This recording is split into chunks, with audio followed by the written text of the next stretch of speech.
Expanding to Seattle makes the National Hockey League more balanced, even more whole, and even more vibrant. A team in Seattle evens the number of teams in our two conferences, brings our geographic footprint into greater equilibrium, and creates instant new rivalries out west, particularly between Seattle and Vancouver.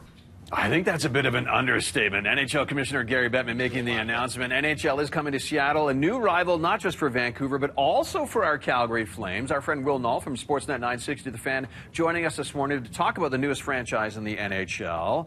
And there's so many things to kind of cover, but let's start right off the top. Will, do you think, I mean, we know about Vancouver and Seattle just because so many people crisscross there anyway, especially to see baseball games. Right. Is there going to be as good of a rivalry between Calgary and Seattle? It's a short flight.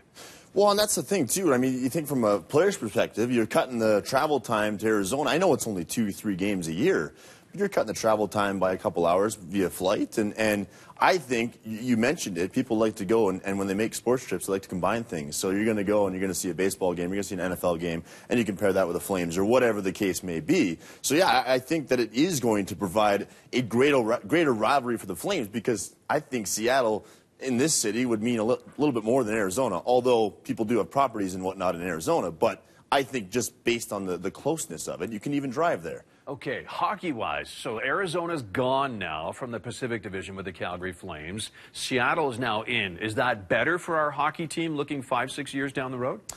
I think it's hard to predict because so much changes in the NHL, and I know that there's, certainly an easier possibility to retain your players nowadays, but at the same time, who knows what's going to happen 4 or 5 years down the road. Right now, the Central looks like they're the powerhouse, but the Pacific could shift gears in 3 or 4 years. We don't know at this time. So I think it's really hard to predict, but I think that the way that this team is right now for the Flames, you look at them, for example, after last night's crazy 9-6 game, you've got 25-year-old players, 5 of them at the top of the scoring race for the Flames that are all greater than a point per game. So you would think those guys would only continue to get better.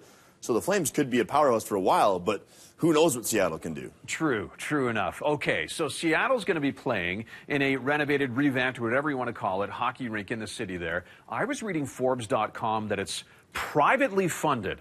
So my question to you, Will, is do this Calgary Flames ownership group now lose leverage in negotiations for an arena here because the threat to move the team to Seattle's gone now, and you have an example in the city of Seattle where it was a privately funded hockey rink being built?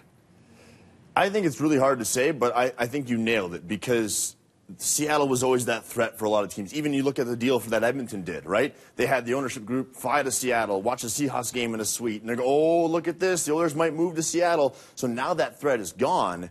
And even with this move from Houston to the Central Division, or Arizona to the Central Division, there's now that talk saying, oh, maybe Arizona's going to move to Houston, which was the second part, or the second threat, if you will, for the Flames to potentially move. So I think it shifts a lot of power. And now I do think, because of the Seattle rink is privately funded, and yes, Vegas is a little bit different because you can work in the hotels and taxes that way. It's a little bit different for them. But I do think that the Flames maybe lose a bit of leverage here because you don't have that automatic threat. All right, that's another discussion, a total sidebar thing. Hockey-wise, there will be an expansion draft, of course, where teams have to protect players and they're going to lose players. And I know it's hard to predict a couple of years from now, but could we see another Vegas Golden Knights scenario in Seattle? Well, wouldn't that be interesting? It would be pretty fun, right? Because the other thing, too, that I think we got to watch is, A, the rules are not going to change. So they're going to do the exact same expansion rules for Seattle as they did for Vegas. So that means teams can protect 7 forwards, 3 defensemen, and a goalie, or 8 total players and a goaltender. So,